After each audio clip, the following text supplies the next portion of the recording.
سوال ہے ہماری کسی بہن کا، صبا بیگم نام ہے، ان کا سوال ہے میلاد النبی کی حقیقت کیا ہے؟ میلاد النبی ایک بدعت ہے جو 625 ہجری میں یعنی 7ویں صدی ہجری میں ایجاد کی گئی۔ اربل کے بادشاہ نے اس کو ایجاد کیا۔ خیر القرون میں، صحابہ اکرام میں اس کا کوئی تصور نہیں ہے، لہذا اس کو منانا جائز نہیں ہے۔ جو شخص اس کا اہتمام کرتا ہے وہ بدعتی ہے، اور بدعت کا گناہ بہت خطرناک ہے، لہذا اس سے بچنا چاہیے۔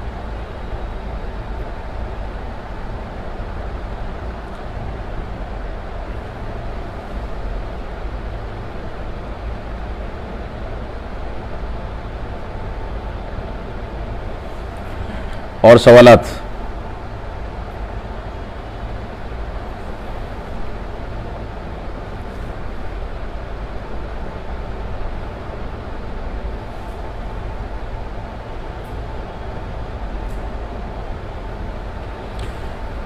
شہزاد نیر صاحب ہیں، ان کا سوال ہے دعا فرض نماز کے بعد مانگ سکتے ہیں؟ دیکھیے، فرض نماز کے بعد جو بھی دعا پڑھتے ہیں سب دعا ہے، لیکن ہاتھ اٹھا کر کے باقاعدہ کوئی مخصوص دعا کرنے کا ثبوت نہیں ہے۔ کبھی انسان کو ضرورت محسوس ہوئی اور اس نے کر لیا تو کوئی حرج نہیں ہے، لیکن اس کو عادت نہیں بنایا جا سکتا، عادت نہیں بنانا چاہیے۔ اگر عادت بنائیں گے تو یہ بدعت میں شامل ہو جائے گا۔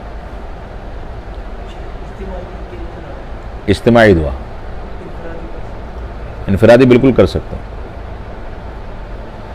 محمد سفیان رفعت اللہ رحمانی کوئی ہیں، ان کا سوال ہے سلام کے بعد مرد عورت غیر مسلم ہیں تو ان کے ایمان لانے کے بعد نکاح کرنا کیا ضروری ہے؟ نہیں، اگر دونوں ایمان لے آئے ہیں تو نکاح کی ضرورت نہیں ہے، وہی نکاح کافی ہے۔ جو نکاح ان کا کفر میں ہوا تھا وہی نکاح کافی ہے انشاءاللہ۔ نکاح کی بنیادی شرط جو ہے وہ ایجاب و قبول ہے، یعنی ایک دوسرے کو قبول کر لینا۔ وہ کسی بھی رسم و رواج پر ہوا ہے تو اسلام لانے کے بعد اس کو باقی رکھا جائے گا، لیکن اگر دونوں میں سے ایک اسلام لایا ہے اور دوسرا اپنے مذہب پر باقی ہے تو جو مذہب پر باقی ہے اس کو اختیار دیا جائے گا کہ اسلام قبول کر لے تو ازدواجیت باقی رہے گی، ورنہ دونوں کو جدا کر دیا جائے گا، دونوں کو الگ کر دیا جائے گا۔ اب پھر وہ زندگی کے کسی مرحلے میں ایک ہونا چاہتے ہیں، دوسرے نے بھی اسلام قبول کر لیا، تب وہاں پر نکاح جدید ہوگا۔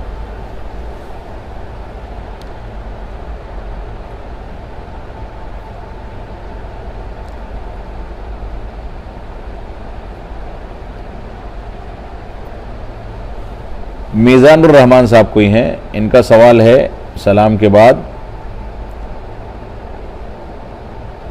کیا دوسروں کے گھر میں قرآن پڑھنا کیسا ہے؟ دوسروں کے گھر میں جائیے، قرآن پڑھیے، کوئی مسئلہ نہیں، لیکن قرآن خوانی کرنے کے لیے دوسرے کے گھر میں جا رہے ہیں تو غلط ہے۔ ایک طریقہ ہے آج کے دور میں کہ نیا گھر ہے، نئی دکان ہے تو بعض لوگوں کو قرآن پڑھنے کے لیے بیٹھا دیتے ہیں، جس کو قرآن خوانی کہا جاتا ہے۔ اس کے بعد مٹھائی تقسیم ہوتی ہے، اور حقیقت یہ ہے کہ طلبہ جو پڑھتے ہیں اسی مٹھائی کے چکر میں پڑھتے ہیں، قرآن حقیقت میں نہیں پڑھتے۔ ہم نے خود دیکھا ہے کہ وہ دیکھا کہ نظر ہٹی کسی کی 2 صفحہ 3 صفحہ ایک ساتھ پلٹ دیتے ہیں کہ جلدی سے ختم ہو اور اس کے بعد مٹھائی ملے۔ تو بدعت ہمیشہ انسان کو مصیبت میں ڈالتی ہے۔ تو کسی کے گھر میں اگر آپ جا رہے ہیں اور قرآن پڑھنے سے مقصد یہ ہے کہ آپ اچھا قرآن پڑھتے ہیں، وہ چاہتا ہے کہ آپ پڑھیں، تو اس میں کوئی حرج نہیں ہے، لیکن کسی خاص عقیدے کے تحت اگر پڑھ رہے ہیں تو غلط ہے۔ شہزاد نیر صاحب کا سوال ہے دعا کب مانگیں؟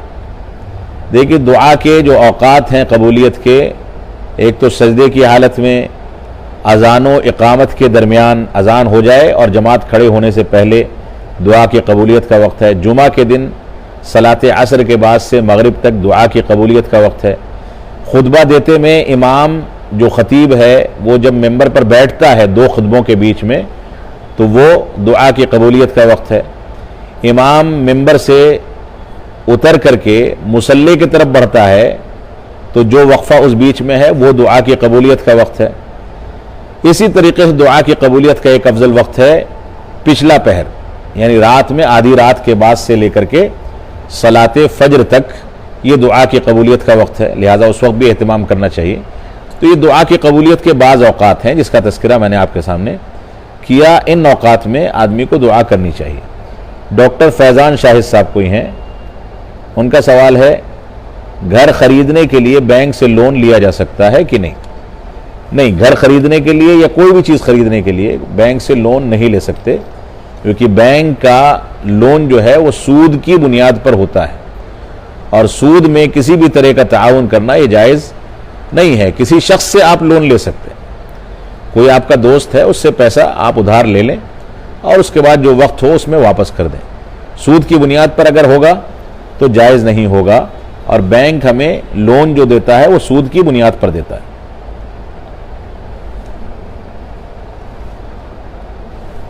اگلا سوال ہے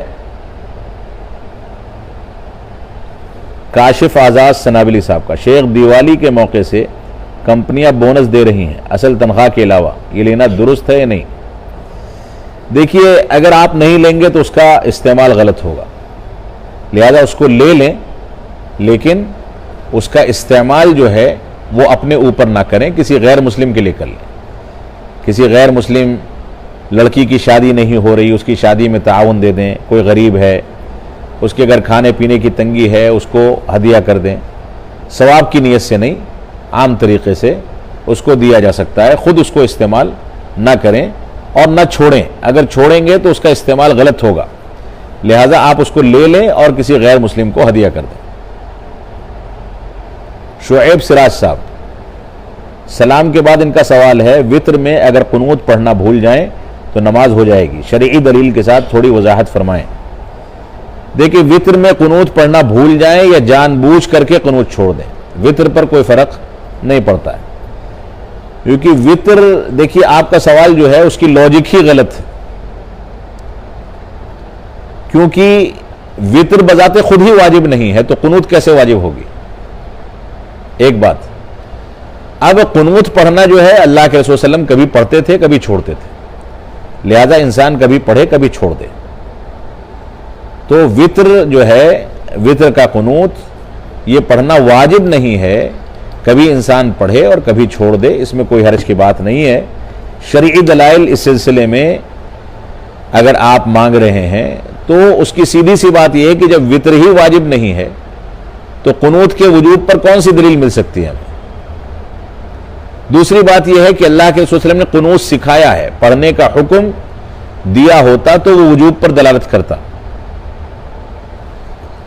لہذا اس کو واجب نہیں مانا جائے گا، اور کبھی کبھار قصدن چھوڑنا چاہیے۔ اور میں بہت دلچسپ واقعہ یہاں بتا دوں،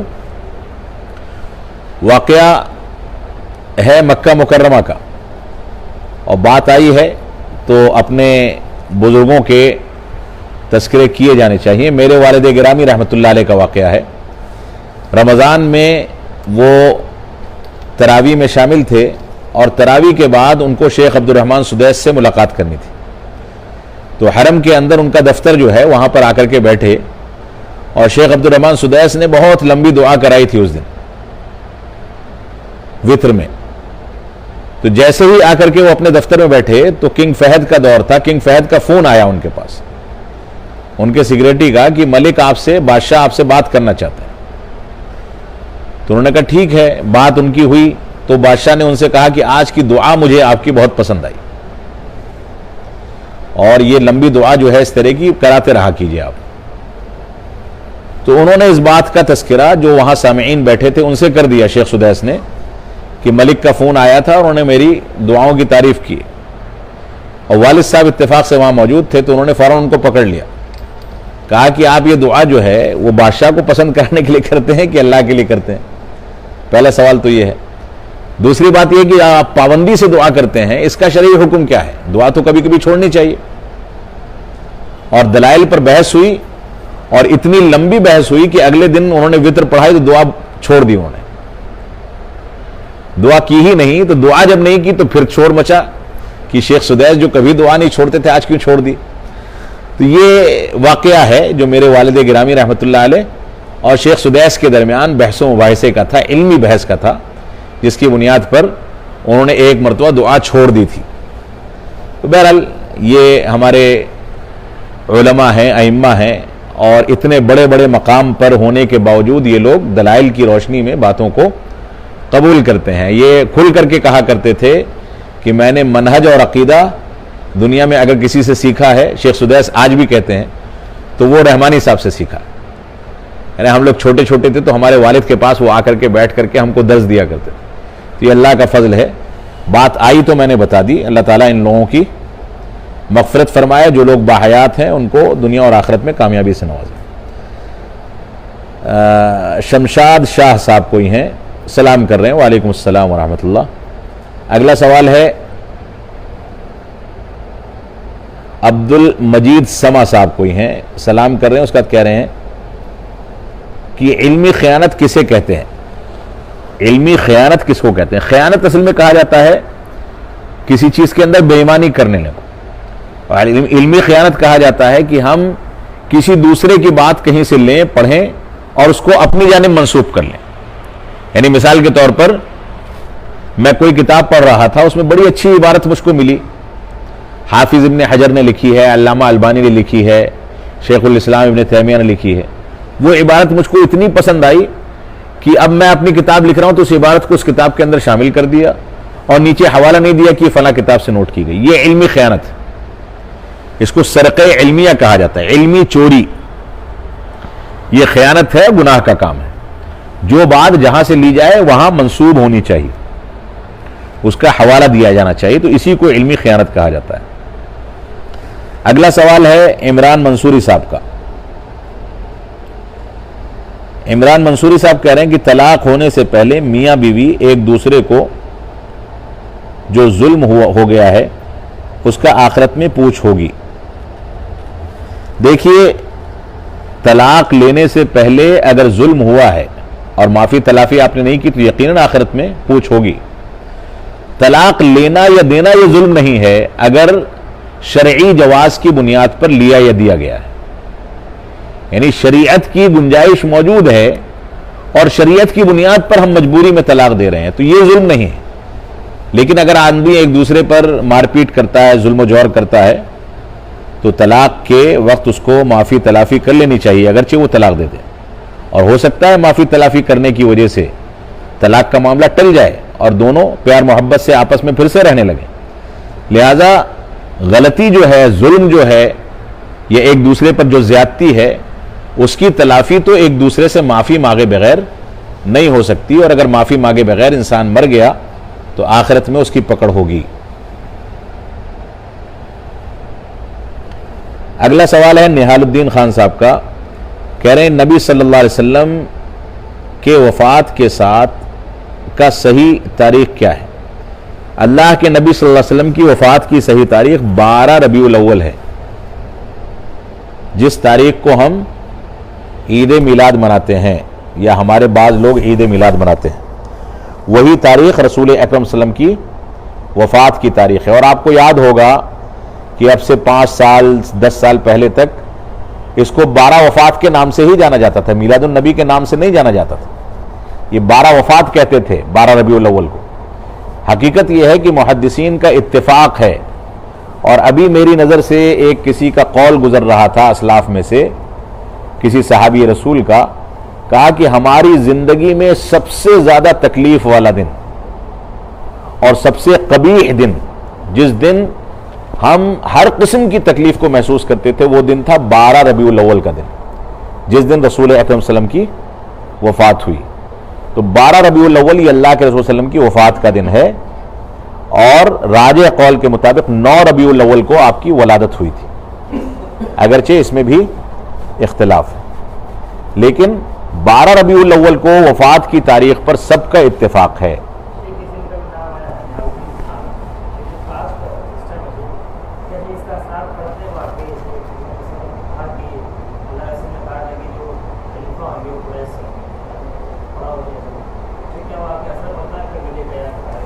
نام کا اثر پڑتا ہے، قبیلے کا اثر نہیں پڑتا، نام کا اثر پڑتا ہے۔ اسی وجہ سے اللہ کے وسلم دیکھتے تھے کہ کسی کا نام اچھا نہیں ہے تو اس کو بدل دیا کرتے تھے۔ انسان کی زندگی میں نام کا اثر اس کی زندگی پر مرتب ہوتا ہے، لیکن قبیلے کا کوئی تصور نہیں ہے۔ البتہ شناخت کے لیے قبیلے کا نام لکھا جانا صحیح ہے.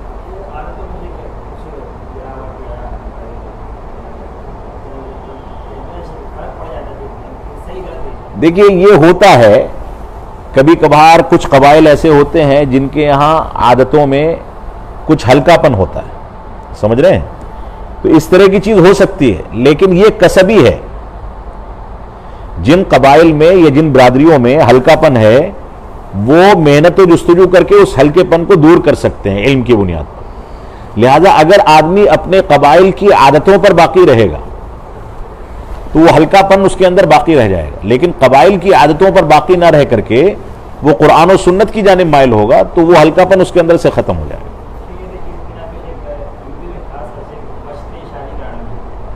نہیں، یہ تصور تو غلط ہے، یہ تصور غلط ہے. ہمارے یہاں معیار کیا ہے؟ ہمارے یہاں معیار یہ ہے کہ بچہ نماز پڑھتا ہو، بچی نماز پڑھتی ہو نہ پڑھتی ہو، نیک ہو نہ ہو، لیکن برادری اپنی ہونی چاہیے. یہ غلط ہے. دینداری جو ہے برادری پر ترجیح دی جائے گی، دینداری کو برادری کا تعلق نہیں رکھا جائے گا. یہ ایک الگ مسئلہ ہے کہ ایک ایسے قبیلے کا شخص یا لڑکا یا لڑکی جو قبیلہ عام طور سے شریف قبائل میں سے مانا جاتا ہے، وہ کسی ایسے قبیلے میں شادی کرے جس قبیلے کے اندر ہلکا پن ہے، تو دونوں کی تہذیب کے تضاد کے نتیجے میں خرابیاں پیدا ہو سکتی ہیں.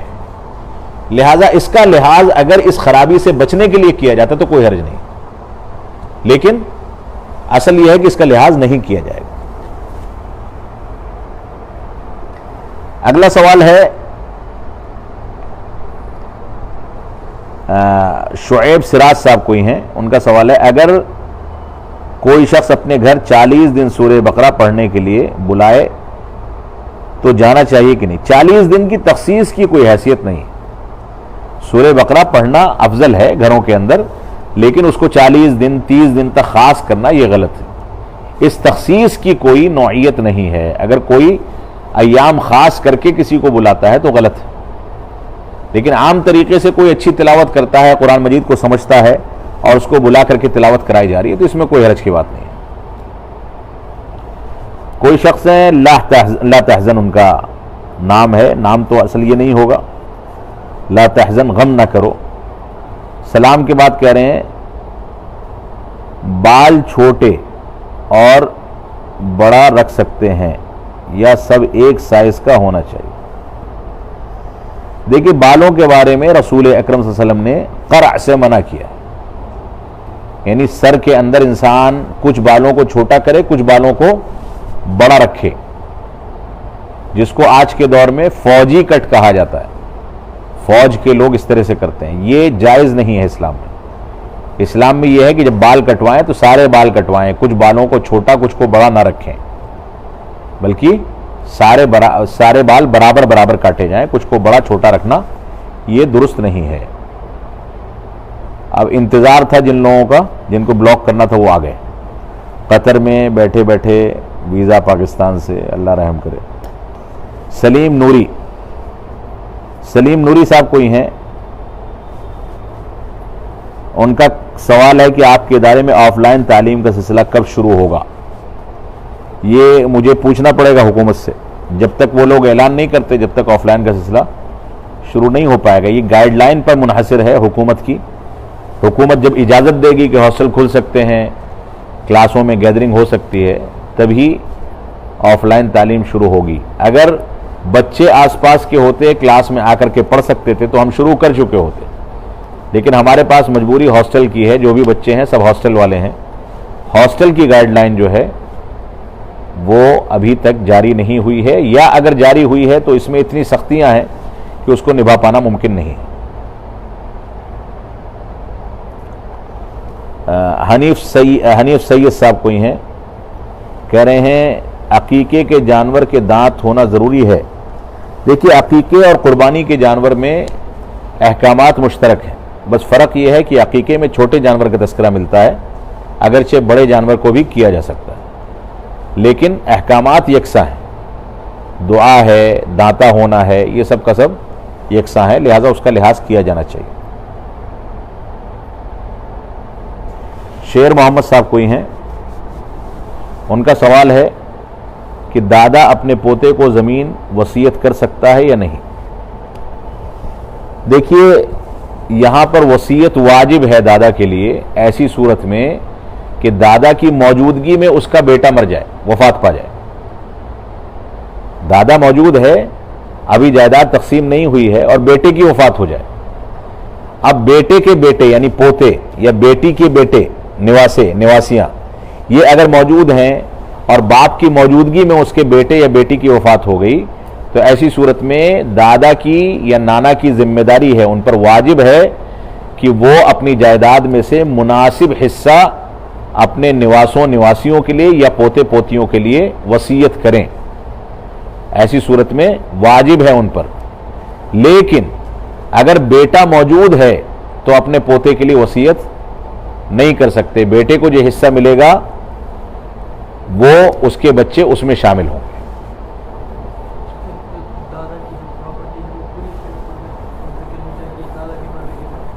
کہاں منتقل ہو جائے گی؟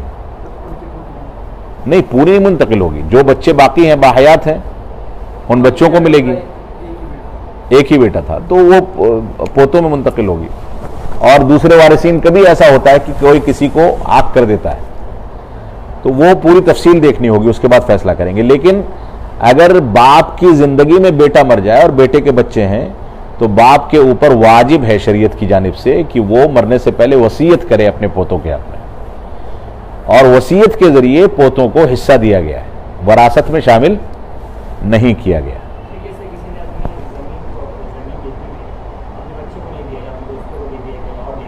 نہیں دے سکتا، نہیں دے سکتا. وہ اس کی اولاد ہی کی ہوگی، وہ دوستوں کو دے دے، کسی کو دے دے، شرعی نقطہ نظر سے وہ واپس آئے گی. اس کو صرف ایک اختیار دیا گیا اپنی جائیداد میں، وہ اختیار ہے کہ وہ وقف کر سکتا ہے 1/3.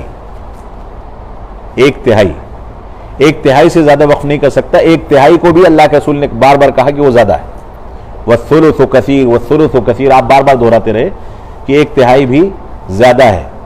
اور آپ نے یہ اس بات پر ابھارا کہ اپنے بعد اپنے بچوں کو آسودہ چھوڑو، بھیک مانگنے پر مجبور نہ کرو. اس وجہ سے جائیداد جو ہے اصل یہ ہے کہ بچوں میں تقسیم ہوگی. وہ دوستوں کو یا دوسروں کو اس طریقے سے ہبہ نہیں کر سکتا بچوں کی مرضی کے بغیر، بچوں ہی کو جائے گی.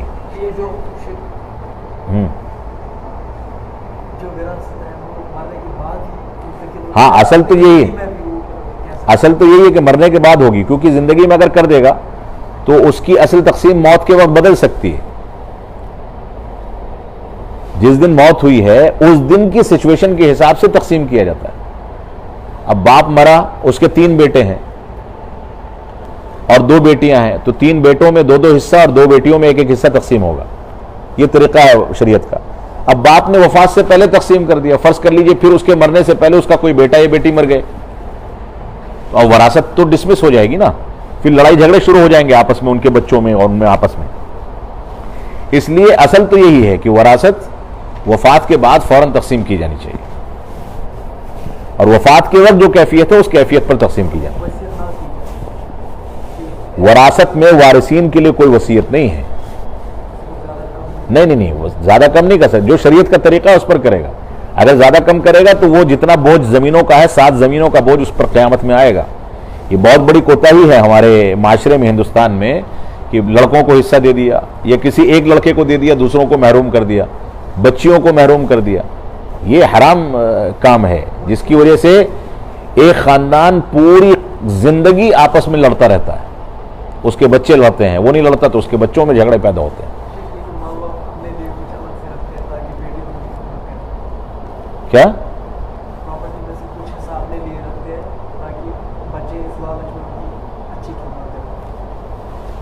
لالچ والچ کا مسئلہ نہیں ہے. خدمت وہ نہیں کرتا ہے تو جائیداد جتنی ہے اس کا 1 انچ ماں باپ کا ہے. مالک تو اصل ماں باپ ہی ہیں. الگ خاص کرنے کا کیا مطلب ہے؟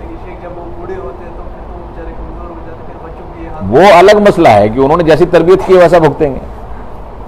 بچوں کی صحیح تربیت کرنی چاہیے تھی، وہ ایک الگ مسئلہ ہے. لیکن باپ جب تک مرتا نہیں، جب تک پوری جائیداد کا مکمل مالک وہی ہے شرعی نقطہ نظر سے، اس کے مرنے کے بعد وہ تقسیم ہوگی. اب یہ ہندوستان کا ماحول ہے کہ وہ تھوڑی سی زمین یا پیسے اپنے لیے خاص کر لیں کہ بچے پیسے کی لالچ میں خدمت کریں. یہ تربیت کی کمزوری ہے. بچپن سے تربیت کی گئی ہوتی تو ایسا نہ ہوتا.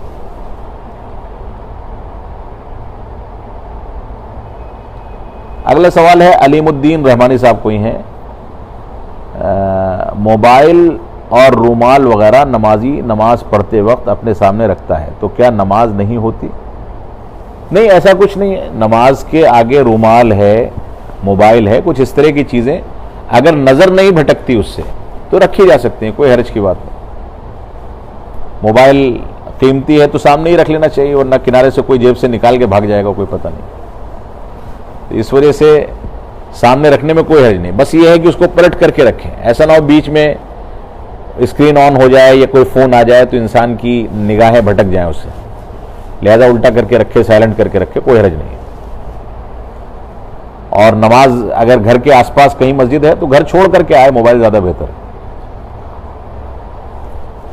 اگلا کوئی سوال ہے ہوما شیخ کوئی ہیں. اچھا یہ سلام کر رہی ہیں. وعلیکم السلام ورحمۃ اللہ. اگلا سوال ہے حیدر علی صاحب کا.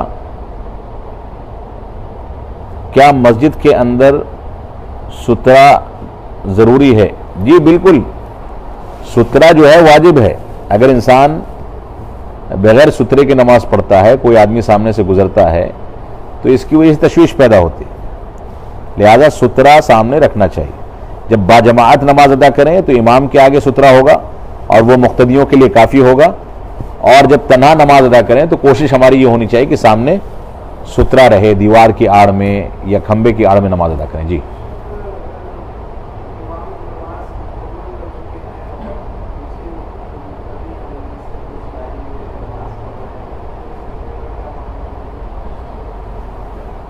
نہیں، اب تو وہ بہرحال یہ اصل میں دیکھیے یہ تصور تو نہیں ہے اسلام میں. نماز چھوٹنے والا تصور تو اصل میں نہیں. اب جو لوگ وہاں ہیں بیٹھے ہوئے ہیں تو اس کے آگے جو صف ہے وہ اس کے لیے سترا ہے. اب آگے والے کو نکلنا ہے تو وہ آڑ لے کر کے نکلے تو نکل سکتا. ہاں سامنے نہیں ہو رہا تو نکل سکتے. ہاں کوئی مسئلہ نہیں. اب وہ چھوٹ گئی نماز تو ظاہر سی بات ہے کہ آدمی نے جب سستی کی ہے تو اس طرح کے مسائل تو پیدا ہوں گے. اب وہ یہ ہے کہ ویسے ہی پوری کر لے گا نماز، اور وہ سترا جو امام کا تھا وہی باقی مانا جائے گا، کیونکہ اب اس کے پاس اختیار نہیں ہے کہ امام کے سلام پھیرنے کے بعد وہ سترے کے پاس منتقل ہو جائے یا سترا اس کے سامنے رکھ دیا جائے. اس بات کا امکان موجود نہیں. لہذا وہ اس کی مجبوری ہے. اب وہ اپنے اختیار سے کوئی تنہا نماز ادا کر رہا ہے تو سترا رکھے گا. سنتیں یا نوافل پڑھ رہا ہے تو سترا رکھے گا.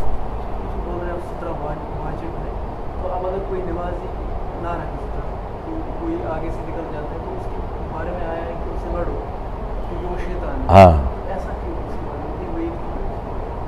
نہیں، وعید اسی وجہ سے ہے کیونکہ وہ خلل ڈال رہا ہے آپ کی نماز میں. پہلے تو اس کو روکا جائے، ہو سکتا ہے اسے نہ دیکھا ہو، اس کو ہاتھ کے اشارے سے روکا جائے. روکنے کے باوجود نہیں رکتا تو اس کو سختی کے ساتھ روکا جائے. پھر بھی نہیں رکتا تو اس کو ڈھکیل دیا جائے. اللہ کے رسول کہتے ہیں فَإِنَّهُ شیطان، کیونکہ وہ شیطان ہے. اسی وجہ سے کہا گیا کہ سترا واجب ہے. اتنا سخت الفاظ جو ہیں اسلام نے جو اختیار کیے ہیں وہ اسی وجہ سے، کیونکہ وہ سامنے سے جب گزرے گا تو خلل پیدا کرے گا نماز میں. اب سامنے سے کون گیا کیا گیا، انسان کا دماغ ادھر چلا گیا، تو اس وجہ سے وہاں سختی کی گئی.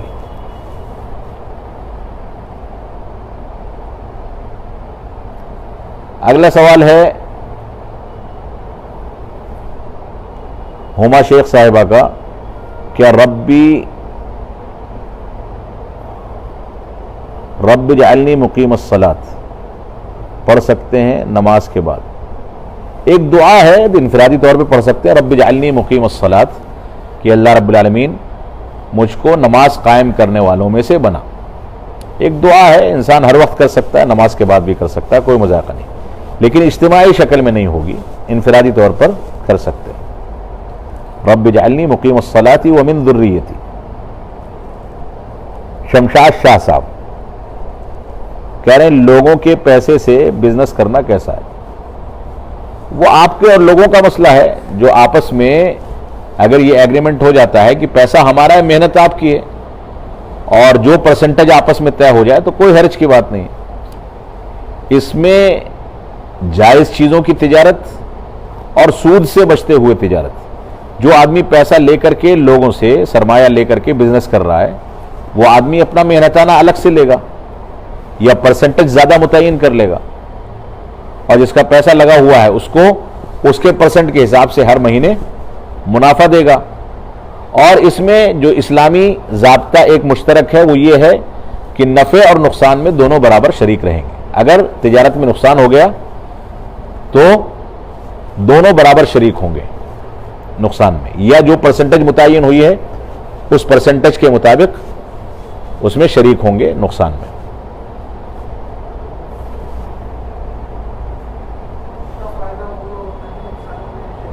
جی جی جی اتنا ہی نقصان میں شریک. ہاں تو 60% نقصان میں. جی جی وہ پرسنٹیج جو متعین ہوا ہے وہ ہر چیز میں رہے گا جو طے شدہ ہے. محمود احمد صاحب کوئی ہیں, سلام کر رہے ہیں. اچھا ہمارے جج صاحب ہیں یہ ماشاءاللہ, محمود احمد صاحب یہ ہمارے بزرگ والد صاحب کے دوست ہیں, جج تھے یہ آگرہ میں لکھنؤ میں. ان کا سوال ہے بونس کو گورنمنٹ بھی دیتی ہے ایئرلی,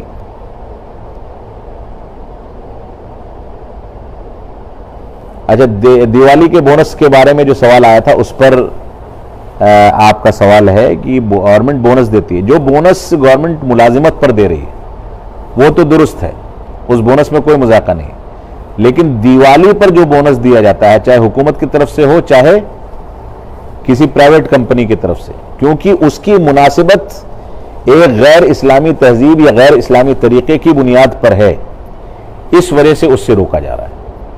جو پہلے سوال آیا تھا تو وہ بونس جو عام طریقے سے دیا جا رہا ہے, حکومت جو بونس دیتی ہے سال میں 12 مہینے کی سیلری, 1 مہینے کی ایڈوانس سیلری مثال کے طور پر, یا آپ سفر کرتے ہیں تو اس کا الگ سے کچھ معاوضہ دے رہے ہیں, تو اس طرح کے بونس کو لینے میں کوئی حرج نہیں, لیکن وہ بونس کسی ایسی چیز سے جڑ کر کے ہمارے پاس آ رہا ہے جس چیز کی بنیاد غیر اسلامی ہے, تو ایسی صورت میں اس سے بچا جائے گا. حیدر علی صاحب کا سوال ہے کیا ڈاکٹر مفضل صاحب باحیات ہیں؟ اللہ کا فضل ہے باحیات ہیں, صحت مند ہیں, اپنے گھر پر ہیں. محمد ندیم صاحب, شیخ صاحب جادو کی کیا حقیقت ہے اور جادو کسی پہ کیسے اثر کرتا ہے؟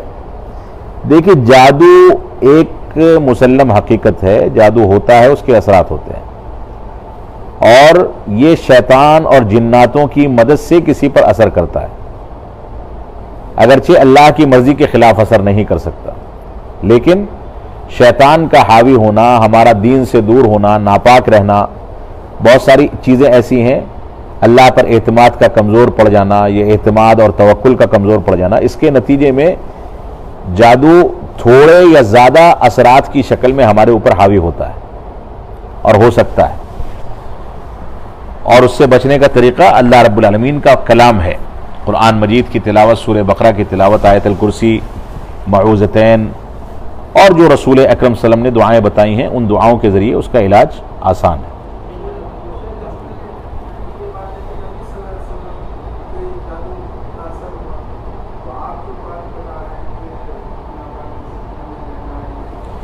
وہ زیادہ حاوی ہونے سے متعلق, ہاں اگر انسان کوتا ہے تو وہ زیادہ حاوی ہوگا, اثرات تو اس کے ہوں گے, لیکن آدمی متقی پرہیزگار ہے, قرآن و سنت سے قریب رہتا ہے, اس کے اوپر معمولی اثرات ہوں گے, اس کی زندگی پر زیادہ اثر نہیں پڑے گا. اثر تو ہوگا جیسا کہ اللہ کے رسول صلی اللہ علیہ وسلم پر ہوا. اگلا سوال ہے طاہر خان صاحب کوئی ہیں, 2 صلات کو ایک ساتھ بلا ضرورت پڑھ سکتے ہیں کہ نہیں؟ جیسے ظہر کی نماز کو تاخیر کر کے عصر کے اول وقت میں 2 نماز پڑھ لیں تو جائز ہے کہ نہیں؟ دیکھیے بلا کسی شرعی عذر کے 2 نمازوں کو جمع کرنا جائز نہیں ہے, اور اگر شرعی عذر موجود ہے تو ایسی صورت میں 2 نمازوں کو ان کے اپنے اپنے وقت میں پڑھا جائے. اس کی کئی ساری صورتیں ہو سکتی ہیں, مثال کے طور پر بہت زیادہ بارش ہو رہی ہے تو دوبارہ لوگوں کا مسجد آنا مشکل ہے, تو ایسی صورت میں 2 نمازوں کو جمع کیا گیا. سفر کی حالت میں 2 نمازیں جمع کی جاتی ہیں.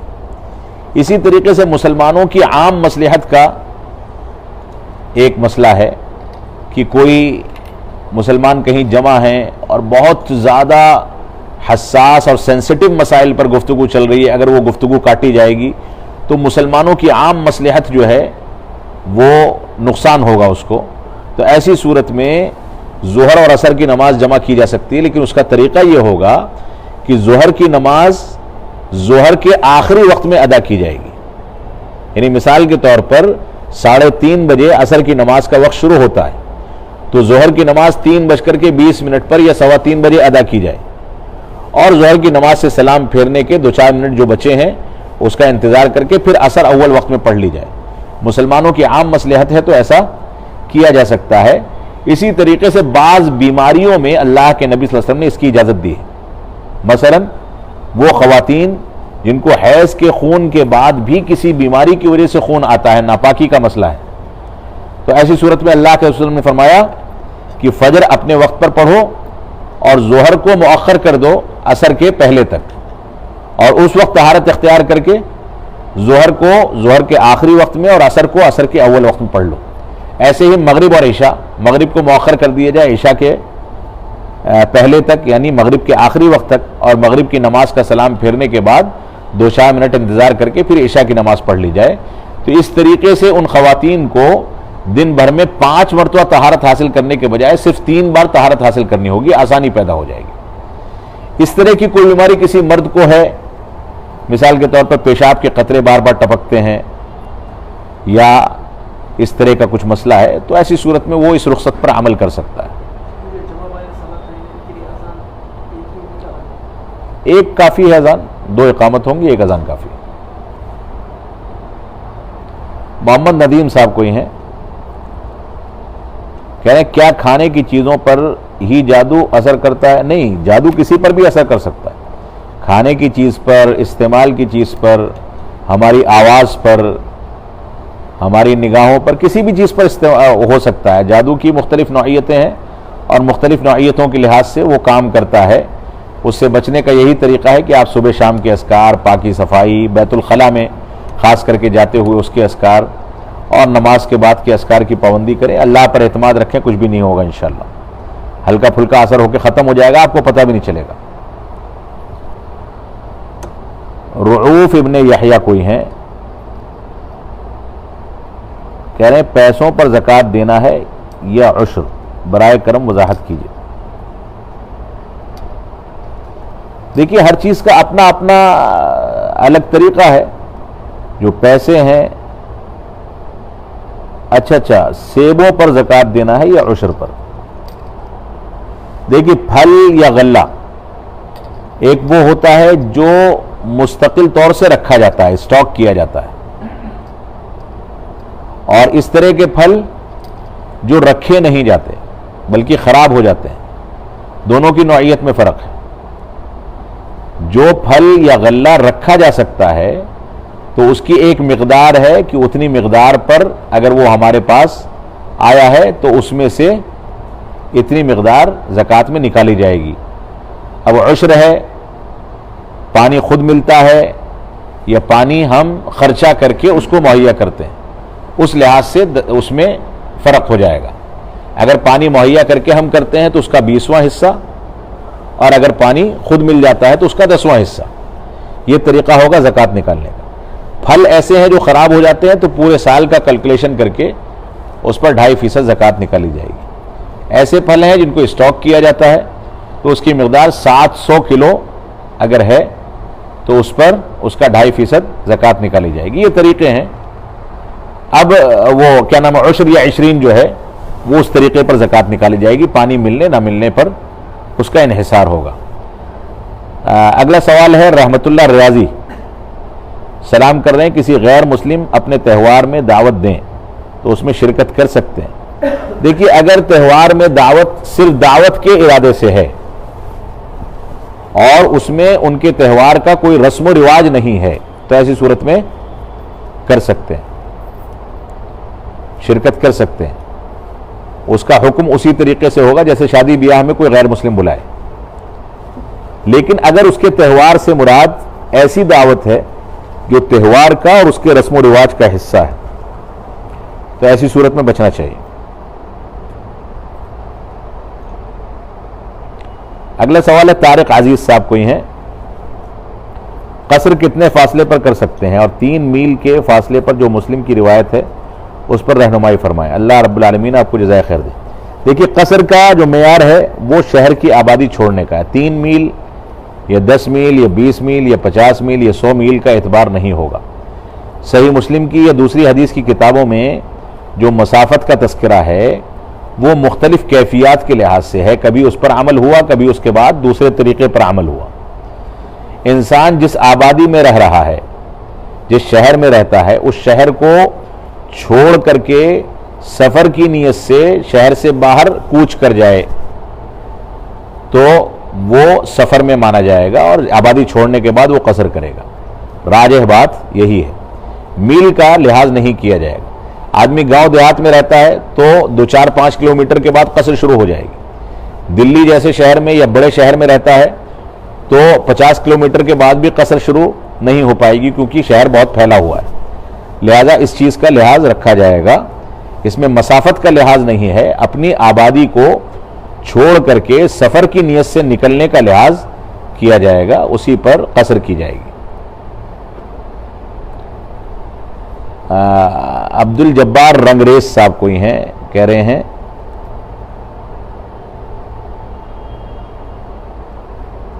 اچھا امارات UAE راس الخیمہ سے کہ آپ نے بہت بڑی بات ہم سے شیئر کی، اللہ تعالیٰ اچھا والد صاحب کے بارے میں جو واقعہ ذکر کیا تھا اس کا تذکرہ کر رہے ہیں، اللہ ان کی مغفرت فرمائے، آمین۔ عدنان مہر صاحب یہ لاہور سے ہیں، ان کا سوال ہے سلام کے بعد، منہ بولی بہن کا کیا تصور یا حکم ہے جس سے کوئی خونی رشتہ بھی نہ ہو، اسے بہن بنا لیا جائے؟ محمد صلی اللہ علیہ وسلم کی بہن تھی ام ایمن، بہن تھی کیا دودھ کی شریک تھی؟ دیکھیے بہن منہ بولی بلا لینے سے اسلامی احکامات کی تنفیذ کو ختم نہیں کیا جا سکتا۔ کوئی کسی کو منہ بولی بہن بنا لے تو ایسا نہیں ہے کہ اس سے پردہ ختم ہو جائے گا، پردہ باقی رہے گا، احکامات لاگو ہوں گے۔ اور منہ بولا بیٹا یا بہن یا بھائی یا بہن جو بھی ہے، اس میں بنیادی طور سے اسلام کا جو ضابطہ ہے وہ یہ ہے کہ نسبت اصل باپ کی طرف ہونی چاہیے، اس کے بعد کوئی اس کو گود لے لے یا وہ کہیں بھی جائے، منہ بولا ہو یا منہ بولی ہو، اس سے فرق نہیں، نسبت اس کے اصل باپ کی طرف ہوگی۔ جس نے اس کو گود لیا ہے یا جس نے بہن بنایا ہے وہ اس کے باپ کی طرف نسبت نہیں کر سکتے، ایک مسئلہ یہ ہے۔ دوسرا مسئلہ یہ کہ منہ بولی بہن بنانے سے شرعی احکامات نافذ کرنے سے بچنے کا جواز تلاش نہیں کیا جا سکتا۔ کسی کو منہ بولی بہن بنا کر کے آدمی پردہ ختم نہیں کر سکتا، اس پردہ پھر بھی واجب ہوگا۔ ہاں دودھ شریک اگر بہن ہے تو اس کے درمیان پردہ نہیں ہوگا، کیونکہ ان کی شادی جائز نہیں ہے، وہ رضاعی بھائی بہن ہوتے ہیں جو سگے بھائی بہن کے حکم میں ہیں، یعنی بالکل سگے نہیں ہیں لیکن بہت سارے مسائل ان کے اوپر سگوں کی طرح سے نافذ ہوتے ہیں۔ لہذا دودھ شریک بھائی بہن اگر ہیں، یعنی ایک عورت کا دودھ 2 اجنبی لڑکوں نے پیا ہو، لڑکیوں نے پیا ہو، تو وہ دونوں آپس میں رضاعی بھائی بہن ہو جائیں گے، ان کے درمیان پھر پردہ اور یہ ساری حد بندیاں ختم ہیں۔ یہ ایک مسئلہ ہے کہ کتنی بار دودھ پینے سے رضاعت ثابت ہوتی ہے۔ اس سلسلے میں راجح بات یہ ہے کہ دودھ اتنا پیا ہو کہ وہ جسم کی پرورش کا حصہ بن جائے، جسم کی پرورش کا حصہ بن جائے، یعنی اس نے دل بھر کے دودھ پی لیا ہو، پیٹ بھر کے دودھ پی لیا ہو۔ ایک بار اس نے لیا ہو اور پیٹ بھر کے دودھ پی لے تو یہ رضاعت ثابت کرتا ہے۔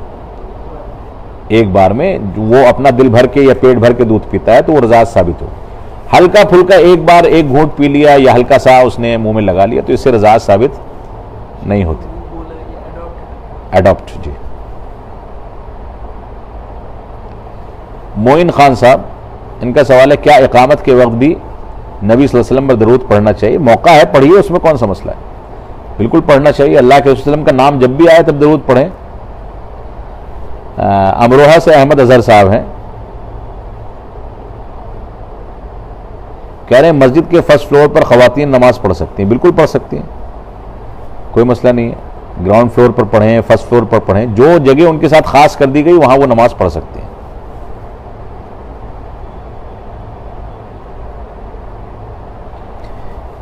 امام انصاری صاحب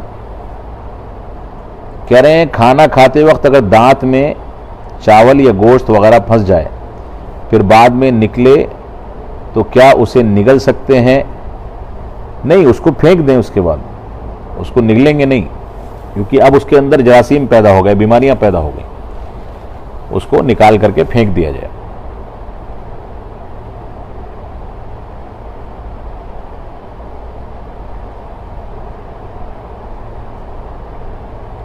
اگلا سوال ہے قمر الزما رحمانی صاحب کا،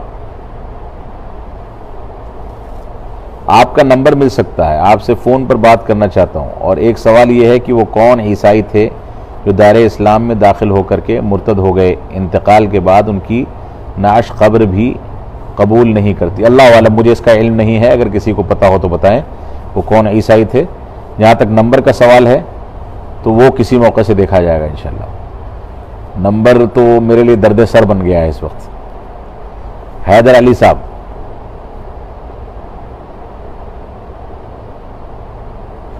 کہہ رہے ہیں مونچھوں کو بلیڈ سے بالکل صاف کر دینا مردوں کے لیے کیسا ہے؟ دیکھیں، مونچھ کو چھیلنے کا کوئی تصور شریعت میں نہیں ہے۔ اللہ کے رسول صلی اللہ علیہ وسلم نے فرمایا کہ قص الشوارب، داڑھی کو معاف کر دو اور مونچھوں کو پست کر دو۔ پست کرنے سے مراد یہ ہے کہ آپ اپنی مبارک مونچھوں پر مسواک رکھ کر کے نیچے جو بال بڑھتے تھے اس کو کینچی سے کاٹ دیتے تھے، یعنی ہلکا کیا جائے۔ اس کو چھیلنا یہ تصور نہیں ہے۔ آج کے دور میں کچھ لوگ ایسے ہیں کہ پگڑیاں ان کی بڑی ہوتی ہیں اور مونچھیں چھلی ہوتی ہیں، یہ سنت کا طریقہ نہیں ہے۔ مونچھوں کو ہلکا رکھا جائے گا، ہلکی مونچھیں رکھی جائیں گی، مکمل چھلی نہیں جائے گی، اور داڑھی کو مکمل طریقے سے چھوڑا جائے گا۔ اگلا سوال ہے خالد خان صاحب کا کہ بریلوی یا دیوبندی مسجد کے لیے چندہ دینا درست ہے یا نہیں؟ دیکھیے، چندہ آپ کا جو پیسہ ہے وہ بہت قیمتی سرمایہ ہے، اس کو ایسی چیز میں صرف کریں جس چیز میں وہ صحیح طریقے پر استعمال ہو۔ میں آپ کو منع نہیں کروں گا کہ آپ اس مسجد میں چندہ نہ دیں، لیکن اگر اس مسجد میں آپ کے اس چندے کے ذریعے سے بدعات کو ترویج مل رہی ہے تو وہ اس گناہ میں آپ شامل ہوں گے۔ لہذا ہمیں اگر ایسی جگہوں پر چندہ دینا پڑے تو کوشش یہ ہونی چاہیے کسی ایسی چیز کی شکل میں دیں جو چیز لوگوں کی ہدایت کا سامان بنے، گمراہی کا سامان نہ بنے۔ لہذا اصل یہ ہے کہ بچنا چاہیے، کیونکہ عام طور سے ایسی جگہوں پر اگر آپ تعاون دیں گے تو وہ ناجائز چیزوں میں یا بدعات وغیرہ کی ترویج میں استعمال ہوگا۔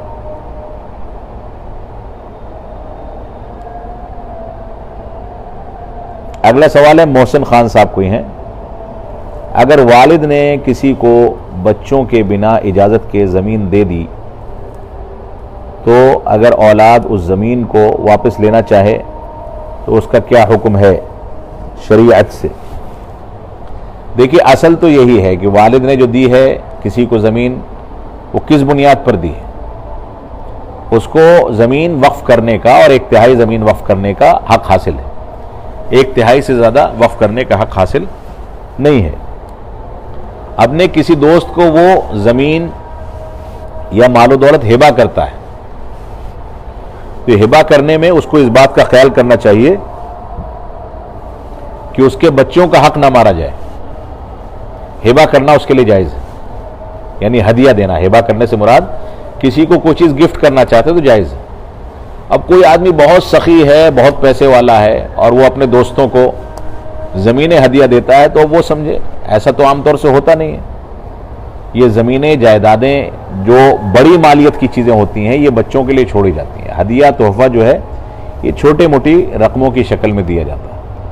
لہذا اگر کسی نے دے دیا تو ظاہر سی بات ہے اب آپ واپس نہیں لے پائیں گے، لیکن کوشش یہ ہونی چاہیے کہ لوگ ایسا نہ کریں، ورنہ بعد میں بچوں کو جو تکلیف ہوگی یا تنگی ہوگی وہ اس آدمی کو کوستے رہیں گے جس آدمی نے ہدیہ لیا ہے۔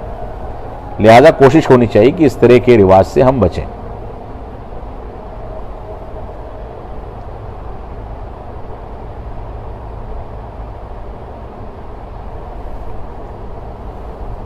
شعیب سراج صاحب کہہ رہے ہیں انشورنس کا بزنس کرنا کیسا ہے؟ انشورنس حرام ہے، لہذا اس کا بزنس بھی حرام ہوگا.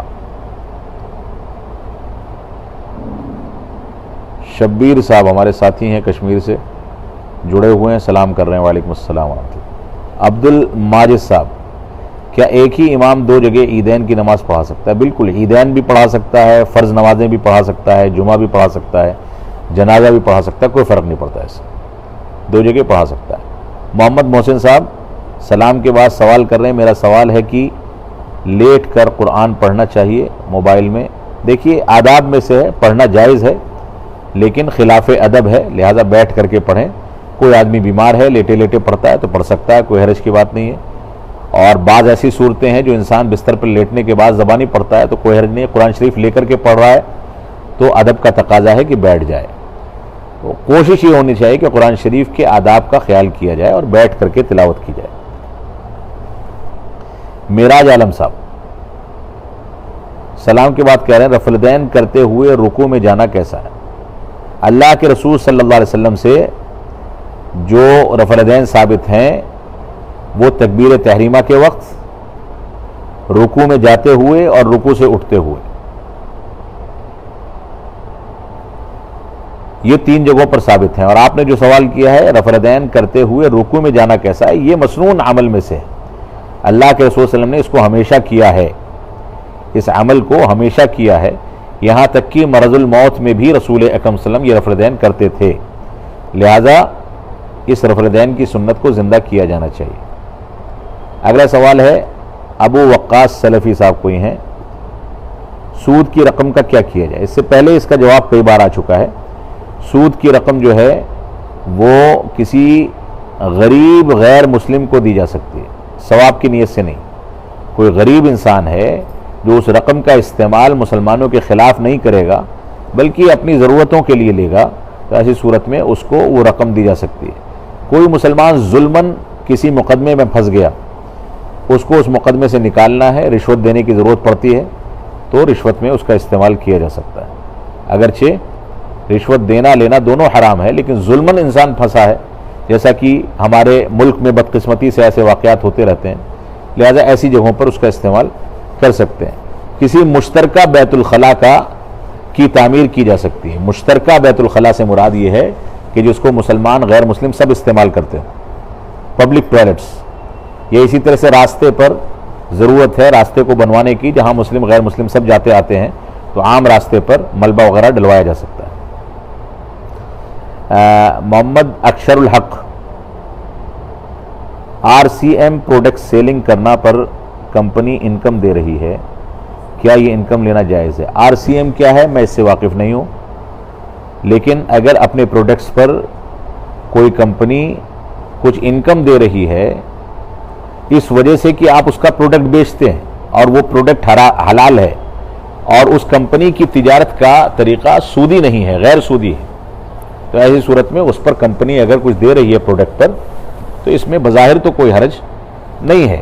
لیکن آج کل کچھ اس طرح کی شکلیں چل رہی ہیں کہ پروڈکٹ پر الگ دیتی ہے کمپنی اور اس کے علاوہ ایگریمنٹ کر لیتی ہے کہ ہم ہر مہینے آپ کو اتنا دیتے رہیں گے بغیر کسی محنت کے. وہ شبہے والی بات ہے. اس طرح کی چیز اگر ہے تو یہ غلط ہے.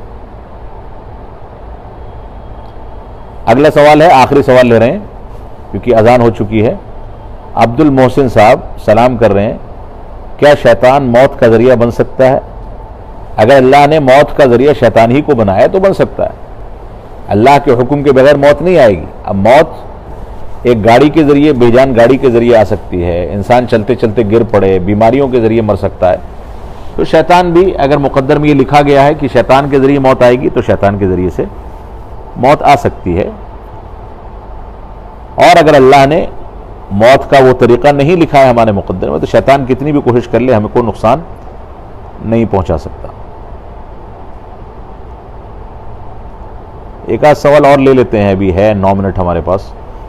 حافظ الرحمان صاحب کوئی ہیں، دعا دے رہے ہیں، سلام کر رہے ہیں، اس کے بعد سوال یہ ہے کہ اگر کسی نے اپنی بیوی کو مذاق میں طلاق دے دیا جبکہ اس کی طلاق دینے کی نیت نہیں تھی تو اس کا حکم کیا ہے؟ طلاق، نکاح، یہ ساری کی ساری چیزیں مذاق میں ہو یا حقیقت میں وہ نافذ ہو جاتی ہیں، لہذا اگر کسی نے مذاق میں طلاق دیا ہے تو وہ نافذ مانی جائے گی، طلاق واقع ہو جائے گی۔ اس طرح کی چیزوں میں مذاق نہیں کیا جاتا۔ عین الحق حافظ صاحب ہیں، کہہ رہے ہیں تسبیح فاطمہ سبحان اللہ والحمدللہ اللہ اکبر جو 33 دفعے اور 34 دفعے پڑھا جاتا ہے، کیا یہ ممکن ہے کہ تینوں تسبیح ایک ساتھ پڑھی جا سکتی ہیں؟ مثلا سبحان اللہ، الحمدللہ، اللہ اکبر ملا کر پڑھ سکتے ہیں اور آخر میں ایک لا الہ اللہ اکبر یا لا الہ الا اللہ وحدہ لا شریک لہ۔ دیکھیے یہ دونوں تسبیحات اپنی اپنی جگہ پر ثابت ہیں۔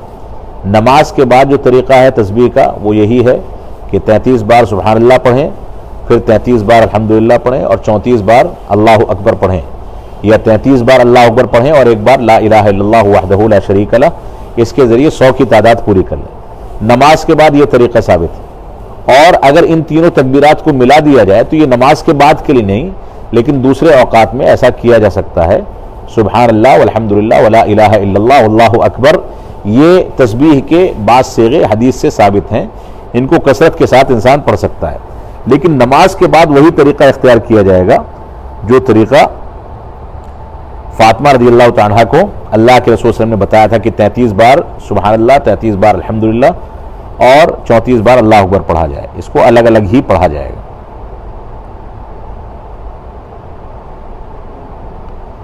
محمد راشد صاحب کوئی ہیں، کہہ رہے ہیں سر زکوٰۃ کا کیا معاملہ ہے؟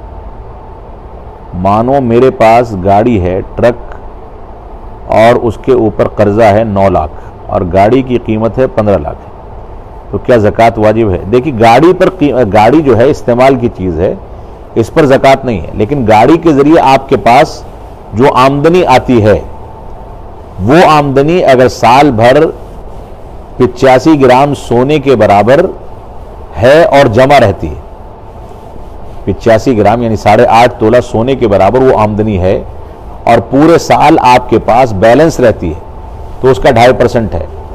ٹرک پر یا کسی گاڑی پر زکوٰۃ نہیں، اس کی آمدنی پر زکوٰۃ ہے۔ ایک بات، اگر آپ کے پاس آپ کے اوپر کچھ قرضہ ہے اور آپ کما رہے ہیں تو قرضہ ادا کرنے کے بعد اگر آپ کے پاس نصاب کو مال پہنچ رہا ہے اور سال گزرتا ہے تو زکوٰۃ ہوگی۔ قرضہ ادا کرنے کے بعد اگر مال 85 گرام سونے کی قیمت سے نیچے آ گیا تو اس پر زکوٰۃ نہیں ہے۔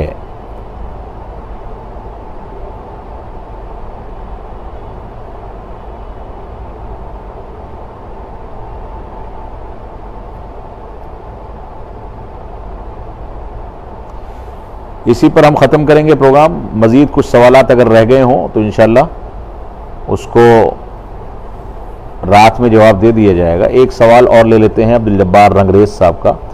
ہم لوگ بلڈنگ بنا کر سیل کرتے ہیں، فلیٹ کچھ لوگ نقد لیتے ہیں، کچھ لوگ بینک کے ذریعے سے لیتے ہیں۔ نقد لینے والے میں سے 1% لوگ ہی ہیں، تو بینک کے ذریعے سے لے رہے ہیں، وہ آپ کو پیمنٹ دے رہے ہیں، اب وہ لون لے رہے ہیں، وہ ذمہ داری ان کی ہے، لیکن آپ کی کوشش یہ ہونی چاہیے کہ وہ بینک کی بنیاد پر ڈرافٹ یا چیک کی شکل میں آپ کو پیمنٹ کریں۔ اگر وہ بینک سے لون لے کر کے آپ کو دے رہے ہیں تو آپ کی ذمہ داری ہے کہ ان کو سمجھائیں کہ بینک سے لون لینا جائز نہیں ہے۔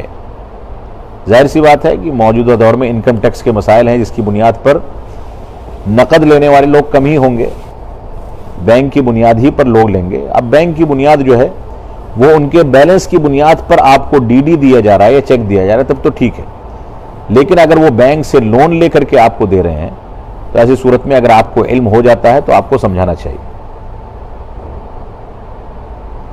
محمد منیر الدین ندوی صاحب، ایک غیر مسلم بیمار تھے، انہوں نے جمعہ میں کچھ پیسے بھیج کر دعا کی درخواست کی، کیا ان کے لیے دعا کی جا سکتی ہے؟ ان کے لیے ہدایت کی شرط کے ساتھ دعا کی جا سکتی ہے کہ اللہ رب العالمین ان کو شفا یابی عطا فرمائے اور ہدایت عطا فرمائے۔ ہدایت کی شرط اگر ہے تو دعا کی جا سکتی ہے۔ وصلی اللہ علی نبینا محمد وعلی آلہ وصحبہ وسلم، والسلام علیکم ورحمۃ اللہ وبرکاتہ۔